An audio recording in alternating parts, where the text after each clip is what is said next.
Bismillahirrahmanirrahim. Assalamualaikum warahmatullahi wabarakatuh. Alhamdulillahirabbil alamin wassalatu wassalamu ala asrofil anbiya'i wal mursalin wa ala alihi wa ashabihi ajma'in amma ba'du.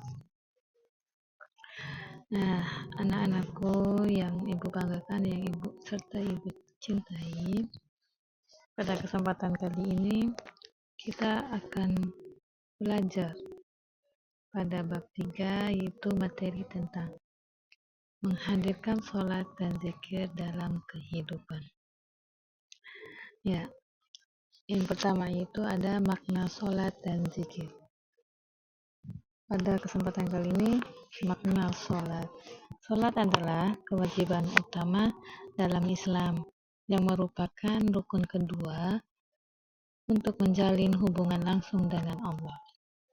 Secara istilah, sholat dapat dipahami sebagai semua perkataan dan perbuatan yang dimulai dengan takbir, yaitu takbiratul ihram,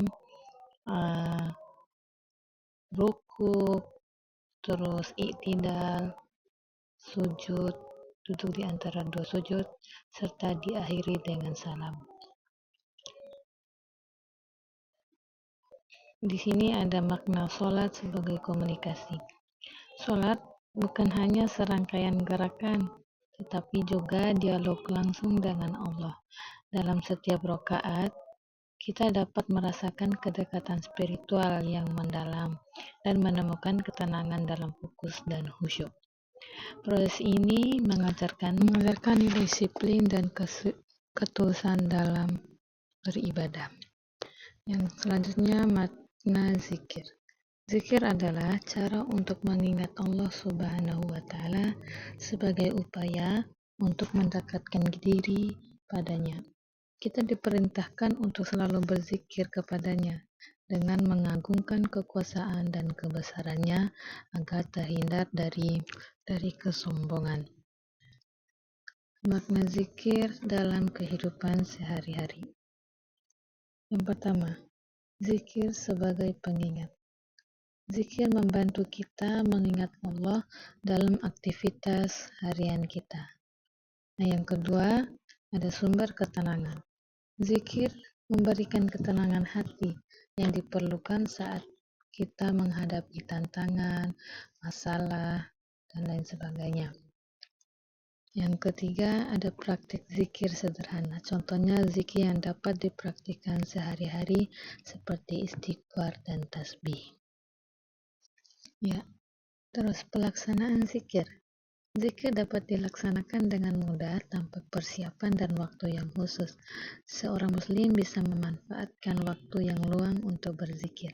Contohnya, saat menunggu transportasi umum, menunggu waktu melaksanakan sholat, menunggu saat berbuka puasa, menunggu teman, dan lain sebagainya. Nah, di sini kita terkaitkan sholat dan zikir. Sholat dan zikir saling melengkapi sebagai bentuk ibadah yang menguatkan iman kita. Yang pertama itu ada sholat memperkuat fokus dan disiplin kita. Selanjutnya ada zikir membantu menenangkan hati dan pikiran. Keduanya menciptakan kedekatan spiritual yang mendalam. Mempraktikkan keduanya dalam rutinitas sehari-hari dapat membantu karakter positif. Nah, di dalam kehidupan sehari-hari, integrasi sholat dan zikir ini dapat diintegrasikan pada keaktifan sehari-hari kita. Pertama, saat belajar, sisihkan waktu untuk sholat dan zikir. Terus, buat jadwal harian yang mencakup waktu untuk melakukan zikir. Selanjutnya, ajak teman untuk berdoa bersama sebelum ujian sebagai cara untuk meningkatkan fokus dan mengurangi stres. Nah, dengan mengintegrasikan sholat dan zikir, kita akan merasakan manfaat spiritual yang signifikan dalam kehidupan sehari-hari. Di akhir nih kita masuk di kesimpulan dan motivasi.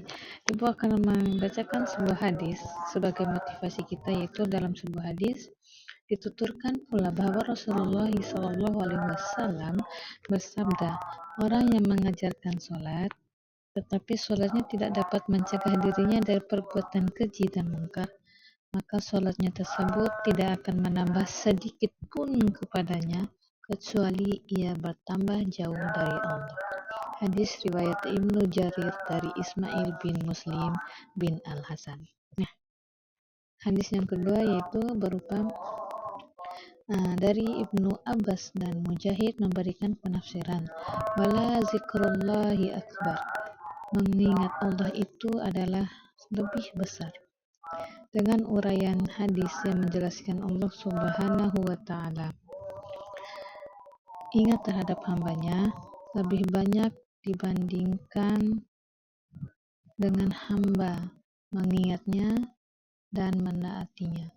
Rasulullah SAW bersabda, Allah Subhanahu wa Ta'ala lebih banyak mengingatmu daripada kamu mengingatnya. Hadis riwayat Al-Baihaqi.